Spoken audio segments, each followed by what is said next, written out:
rentre dans une salle de cinéma, je rentre dans un endroit public qui a été foulé, visité et revisité des millions de fois. Et en même temps, un endroit intime, qui appartient qu'à moi. Très étrange.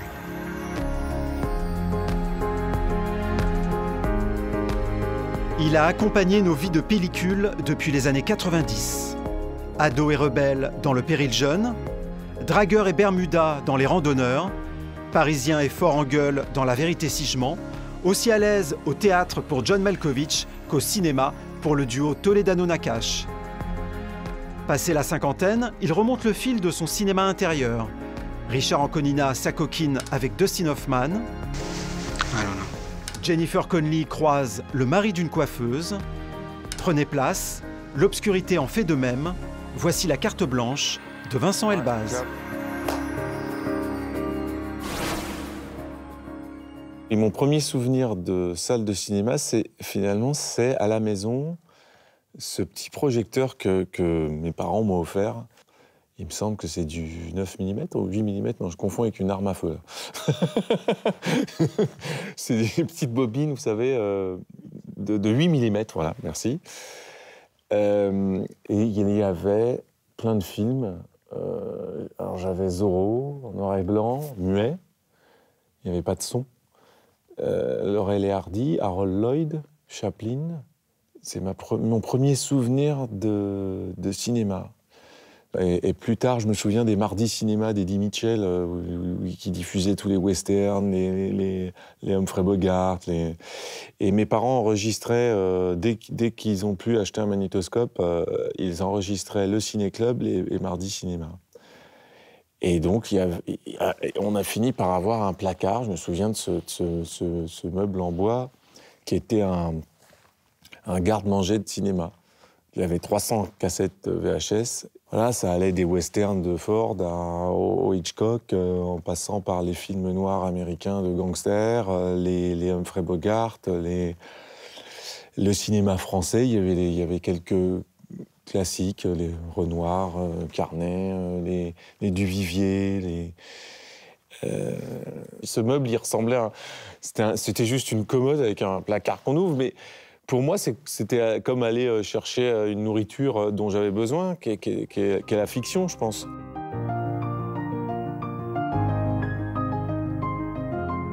Je crois que mes premières émotions fortes, c'est les acteurs français des années 30.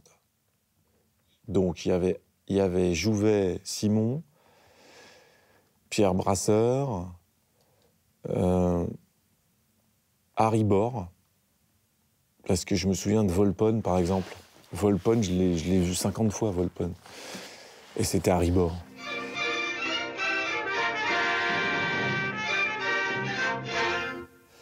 J'avais quelques photos d'acteurs et d'actrices accrochées comme ça dans ma chambre. Des vieilles photos. J'avais les acteurs hollywoodiens. Redford, Newman, Brando, Marilyn Monroe, Lauren Bacall, Humphrey Bogart. J'avais Chaplin, j'avais Dustin Hoffman. C'est vrai qu'il a quelque chose, il a un physique d'enfant, alors qu'il est assez âgé. Il joue des rôles, voilà, dans Marathon Man, il a 38 ans. Dans le Laura, je sais plus, il a 28 ans dans le lauréat, alors qu'il joue un gamin de 18 ans. Et donc il a quelque chose dans l'énergie, dans le regard. Il est juste un peu plus vieux que De Niro Pacino. Il arrive juste un peu avant De Niro Pacino. Il ouvre des portes, ce mec, quoi. Pour ces acteurs-là, il leur a ouvert un peu le chemin, quoi. Enfin, je parle pas de Brando, parce que Brando, c'est un dieu pour moi. Bon, voilà, c'est autre chose.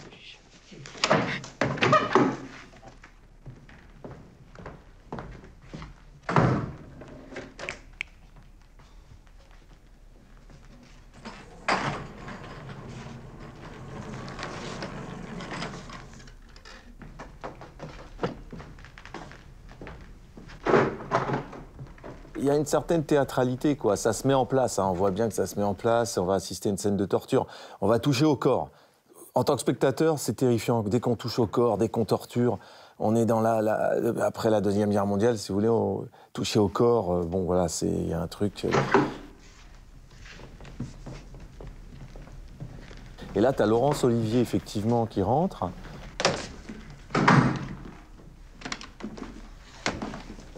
Et vous voyez, on est assis, nous, on est comme des témoins de ce qui va se passer et on est impuissants. Forcément, c'est très frustrant et c'est terrifiant. Is it safe? You're talking to me? Is it safe? It's what safe? Is it safe? I don't know what you mean. I can't tell you if something is safe or not unless I know specifically what you're talking about.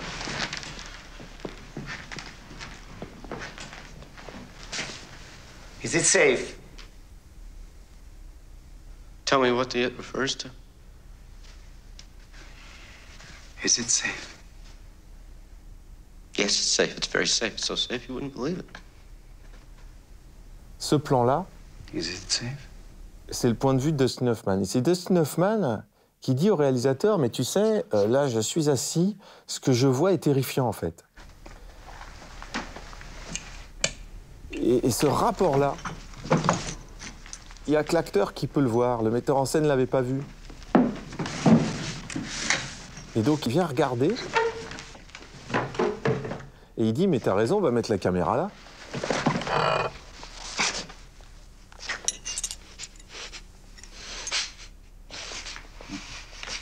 Dustin Hoffman s'entendait très bien avec Laurence Olivier. Et Laurence Olivier lui a transmis tous ses bouquins de Shakespeare annotés. Donc il y a eu une rencontre entre eux, qui est la rencontre qu'on recherche, je trouve. Moi, enfin, comme j'étais jeune acteur, j'ai toujours cherché cette rencontre-là entre la reconnaissance de nos pères, de mes pères. Moi, Jean Rochefort, un jour, il m'a parlé, et puis moi, c'était mon plus beau prix d'interprétation, quoi. Life can be that simple. Relief, discomfort. Now, which of these I next apply, that decision is in your hands. So, take your time. Tell me, is it safe?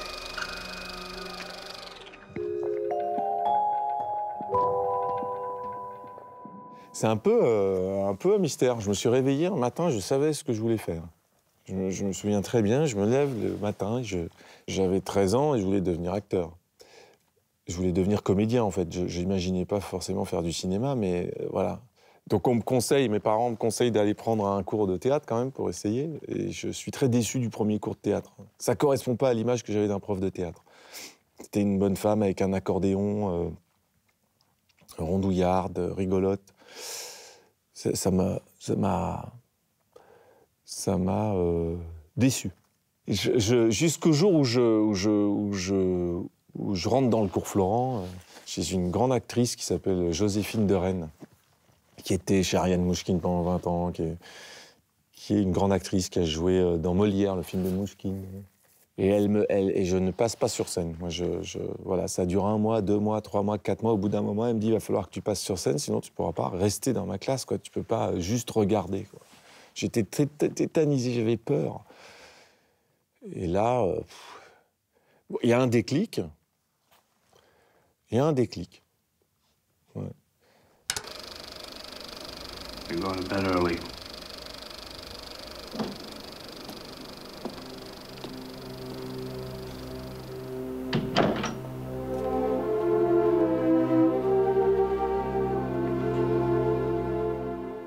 La nuque de De Niro dans Il était une fois en Amérique.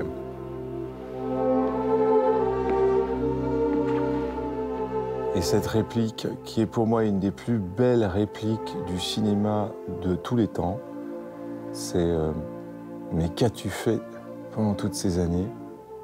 Et De Niro répond, je me suis levé tôt. Et en 2 lignes, si vous voulez, il raconte comment quelqu'un n'a pas vécu sa vie. Il s'est levé tôt, quoi. Il n'a rien fait de sa vie, il est passé à côté de sa vie.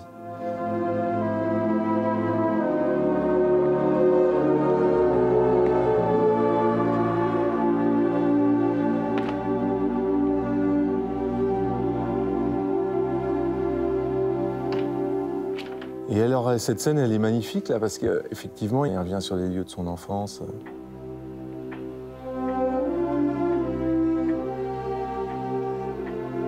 Cette démarche voûtée. Il a 40 ans, hein, De Niro, quand il tourne ce film.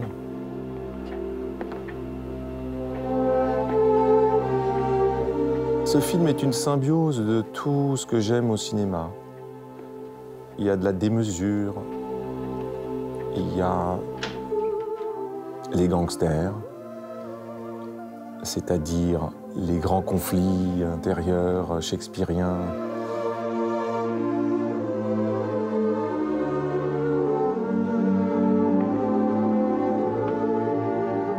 Cette scène est très belle parce qu'il va regarder donc à travers, il enlève une brique du mur et effectivement, d'un coup, il y a un écran dans l'écran, ce petit rectangle de lumière à travers lequel passe la lumière, qui ressemble à un projecteur de cinéma, qui ressemble à une cabine de projectionniste. C'est les toilettes vétustes, voilà. Et puis le voyeurisme, il va regarder à travers et qu'est-ce qu'il va voir?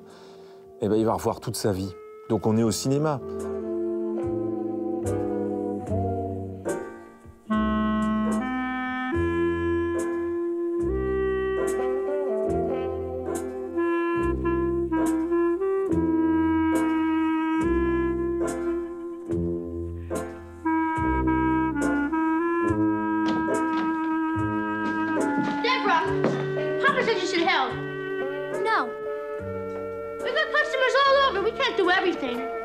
Try.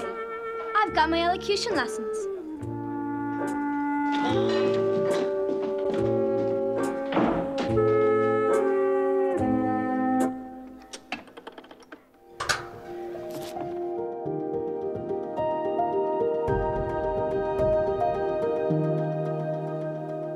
J'admire les acteurs et j'adore les acteurs et je me nourris beaucoup, moi, même les partenaires. Moi, je joue avec des acteurs tout le temps sur les plateaux et quand c'est à eux de jouer, je les observe, je leur vole plein de trucs. Moi, je les pille, enfin, avec des fois envie parce qu'ils font des trucs que j'aime. Et alors, j'observe, des fois, je les observe entre les... Rochdy, je l'ai observé, je travaillais avec Rochdy et Gadebois, les deux, là. Je les observais hors des prises, et puis Rochdy, je l'observais dans sa démarche. Je sais qu'un jour, je vais faire un truc, et puis je vais dire, tiens, mon personnage marchera comme ça, quoi. Et Michel Simon, la talente. Mais alors lui, je vois pas. Michel Simon, je vois pas. Je sais pas comment le dire autrement. J'arrive à voir comment Jouvet, par moments, je ne saurais pas l'incarner de cette manière, évidemment, et c'était un immense acteur, mais je vois dans quelles eaux il navigue, quoi. Il y a un moment... Pacino, les mains, une certaine forme de théâtralité dans le corps, dans les bras. Les mains chez Pacino, c'est vachement intéressant. Même en gros plan, il arrive quand même à rentrer sa main dans le plan, quoi. C'est De Niro, c'est pas du tout ça, par exemple. Mais Simon, je ne sais pas. Il y a un mystère. Voilà. Ça suffit. Tu t'es tué, hein? Tu me bête. Bonjour. Édouard. Arrête, tu sais ce que t'as promis. Édouard. Jean Rochefort, immense acteur. Édouard, ça suffit, Regarde ce joli livre. Il y a des bateaux. On ne sait pas pourquoi il est là.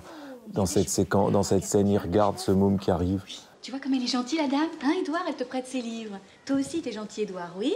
T'es très gentil, maintenant. Vous n'avez pas des mitraillettes, plutôt? Ou, je sais pas, des trucs en plastique comme ça, qui pétaradent en faisant des étincelles? Non, j'ai une locomotive. Ah oui, non, mais ça, il s'en fout. Bon, allez, on va aller s'asseoir maintenant. Regarde, t'as préparé un banc, Édouard. Et ce qui va se passer est d'une beauté, d'une grâce et d'un ridicule absolu. Et en plus, il est pas à nous. On l'a adopté. Erreur du siècle. Vous avez des enfants, vous? Là, vous avez bien raison. Et alors, surtout, n'adoptez jamais. Bien. Je vais te montrer quelque chose que tu n'as jamais vu. Moi, j'ai vu beaucoup de films avec Jean Rochefort. Je me suis beaucoup nourri de Jean Rochefort. Qui m'a inspiré énormément.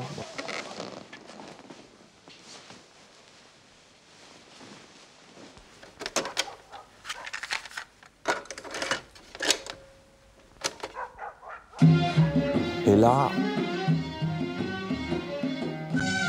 Voilà, alors là, c'est bon, avec les doigts, on dirait Charlie Chaplin avec les petits pains, quoi. Il y a un truc complètement... c'est burlesque, c'est poétique.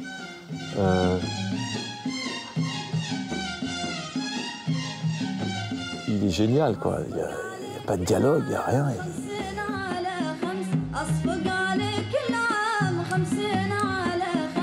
Et Patrice Lecomte, il a un talent monstrueux, je trouve.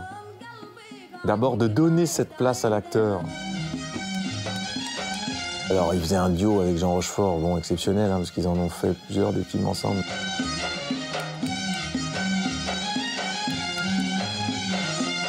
On voit qu'il aime les acteurs, quoi. Mais c'est un grand metteur en scène. C'est fini. Bah, tu vois, c'était pas grand-chose.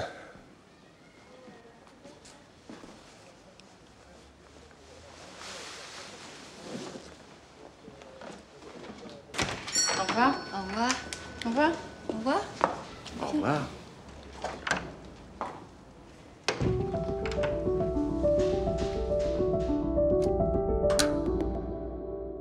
Et donc, il y a eu cette génération qui m'a beaucoup inspiré, donc Jean Rochefort, Noiret, Jean Rochefort, Marielle, revu, quoi. Là, on est sur la langue, on est sur les acteurs français, de tradition française, quoi, avec cette poésie, cette génération de poètes aussi, quoi. Ils avaient une poésie, ils avaient une culture. Cette capacité à parler des textes et des grands textes et de la langue. Chez chaque auteur, il y a une langue. Et il y a ce rapport à la langue chez Rochefort, et chez Depardieu. Alors là c'est beau, quoi.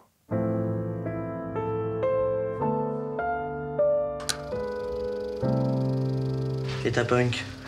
C'est une salope. Tu l'as pas vue? Si, j'ai vu, mais elle est restée avec ses copains. J'ai encart avec elle mardi soir. Alors, tu te l'es faite? Ouais, une fois. Alors oui, bon, il y a Coluche, hein, parce que Coluche, évidemment, c'est le regard vitreux de Coluche. Alors on sait pourquoi, maintenant, on a vu des documentaires sur Coluche, il était pas bien à cette période de sa vie, etc. Enfin, bon. On voulait son casque. Mais il y a... moi, c'est Anconina, parce que je m'identifiais à Anconina, moi. Créer un lien, moi, je me sentais très proche de lui, très proche.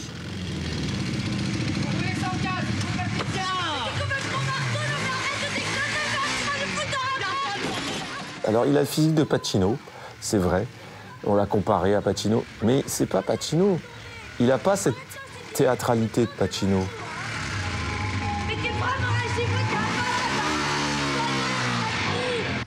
Ça casse pas, hein, de toute façon, ils peuvent pas te retrouver, hein.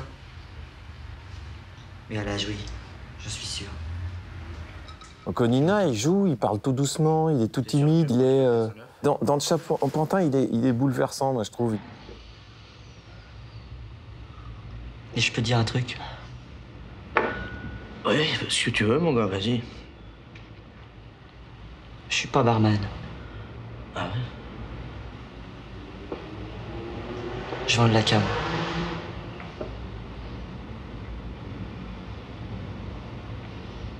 Tu déconnes.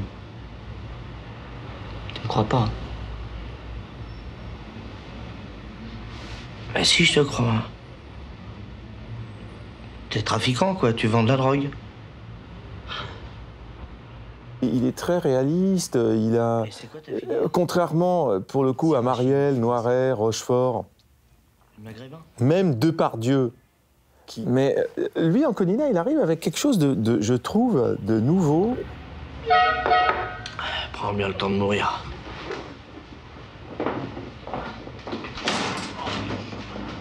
Bouge pas, j'y vais. D'ailleurs, ça n'a pas échappé à Doyon, à Piala, quoi. Dans Police, il est bouleversant, dans Police, quand il est aux abois.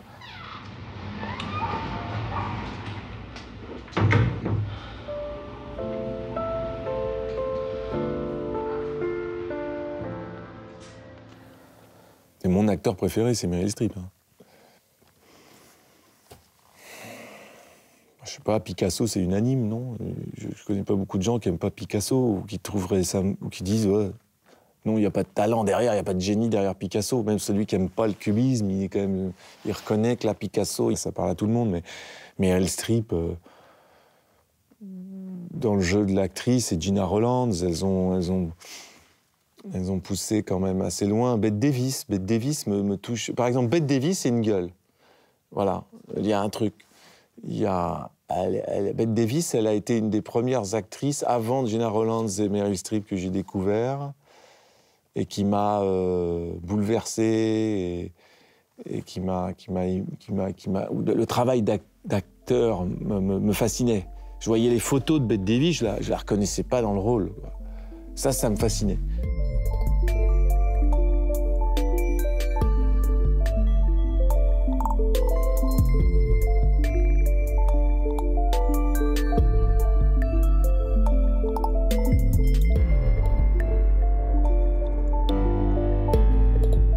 Je n'arrive pas à me percevoir clairement. Non, mais c'est toujours c'est le désir de l'autre, quoi. Donc on m'appelle fortement pour quelque chose, et je réponds à l'appel, et puis après je fais mes choix de jeu, quoi. Mes choix de jeu, c'est que j'ai envie de jouer le personnage comme ça, je veux qu'il soit comme ça, je veux qu'il ait telle coupe de cheveux, telle teinture, tel cycle. Ça peut passer par le corps, faut changer de corps, on change de corps, j'en sais rien, enfin, ça fait partie du boulot, mais je saurais pas dire, je crois que je sais pas, je sais pas. Je ne sais pas ce qu'a derrière la tête un metteur en scène quand il me propose un rôle, finalement, je ne sais pas ce qu'il a derrière la tête, comment il me perçoit. Ce que je sais, c'est que j'ai un physique au départ de jeune premier, qui s'éternise un peu, un truc un peu sans âge qui n'est pas pour un acteur, c'est pas, ça peut être un handicap à un moment donné, ça peut devenir un frein, un empêchement. Ce qui est beau, moi ce que j'aime, c'est des acteurs qui évoluent avec le temps physiquement. Je pense à Jean Gabin, que quand on voit comment il a commencé et comment il s'est transformé physiquement. Et Simone Signoret, par exemple, elle est magnifique jeune et elle est magnifique vieille et moche. Et elle est bouffie et elle est belle et elle est une immense actrice.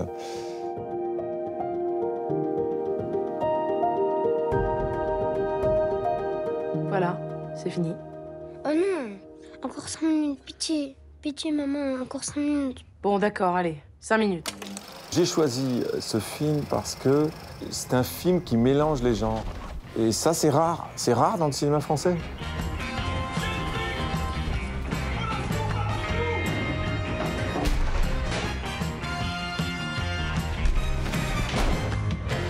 Et c'est Pierre Salvadori qui a décidé de faire un film où il y a de la violence, c'est drôle, c'est tragique, c'est une histoire d'amour, mais c'est pas que ça. Il y a de la poésie, il y a des moments complètement surréalistes. Et de manière un peu plus triste pour moi en tant qu'acteur, il parle de la place du héros dans le cinéma français. C'est-à-dire qu'aujourd'hui, on ne peut plus jouer un héros qui ne soit pas un héros du quotidien. Jette ton arme! Jette ton arme! Jette ton arme, je dis! Tranquille, ne bouge pas, hein?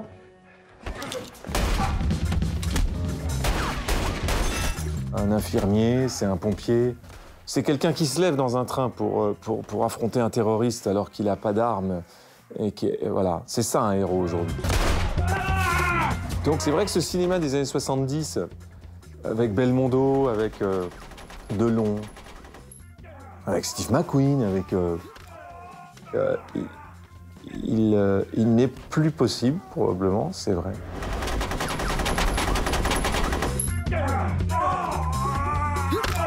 Effectivement, on pourrait croire que la scène d'ouverture, ça va être ce personnage, finalement, le personnage principal. Pas du tout. Très vite, c'est juste un fantasme, et c'est l'histoire de quelqu'un qui est joué par Pio Marmaille et de cette rencontre entre Adèle Haenel et Pio Marmaille.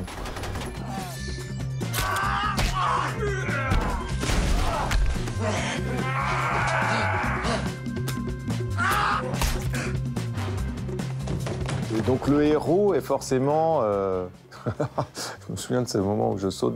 J'étais accroché à un câble qui se déroule jusqu'en bas et qui s'arrête en bas, net. C'est-à-dire que pendant toute la chute, tu crois que tu vas vraiment t'éclater contre le butin. Ça va, patron? Ah putain, je crois que je me suis foulé le poignet. Putain, c'est pas vrai. Ouais, non, je déconne. Couillon. Ah, ce qui me manque pour être un meilleur acteur, faut que je fasse du théâtre, là. Faut que je fasse du théâtre. Ouais. J'ai pas fait de théâtre depuis trop longtemps, j'en fais pas assez et c'est là qu'on apprend. C'est là qu'on... Enfin, et à un moment donné, le théâtre, c'est plus dur, c'est plus contraignant, c'est plus... Voilà, on va jouer pendant 6 mois, tous les soirs, etc. Mais je crois que c'est ça qui me... Et alors que c'est une émission sur le cinéma, j'en suis bien conscient, mais ce qui me manque le plus, je pense, là, pour progresser, pour aller là où je veux aller, faut que je refasse du théâtre rapidos, là.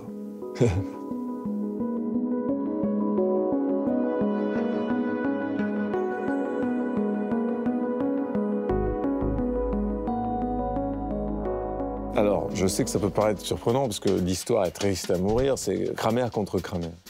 Kramer contre Kramer me fait du bien parce qu'il y a Meryl Streep et Dustin Hoffman, déjà. Femme sous influence. Peter Falk, qui se réveille le matin en peignoir et qui prend tout le monde dans le lit, là. J'ai envie de...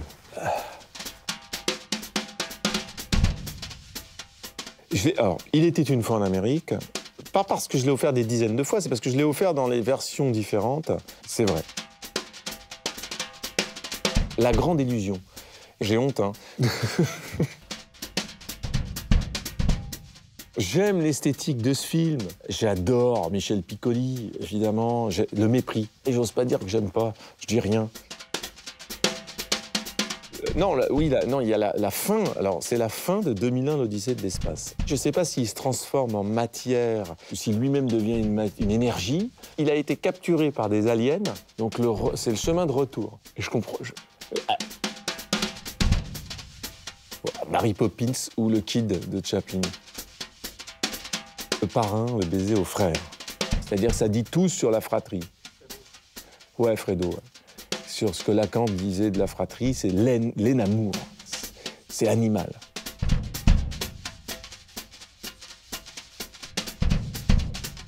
Il était une fois en Amérique. Gina Roland, Brando, Meryl Streep, Depardieu.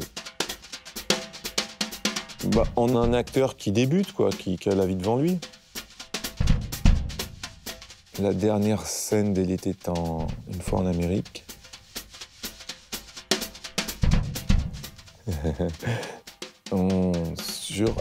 Alors oui, la flûte d'Il était une fois en Amérique.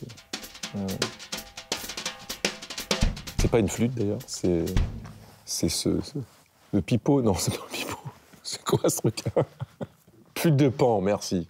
Flûte de Pan. Alors du coup, c'est moins bien. Là, d'un coup, j'ai plus envie de quitter le monde sur une flûte de Pan. Je sais pas pourquoi.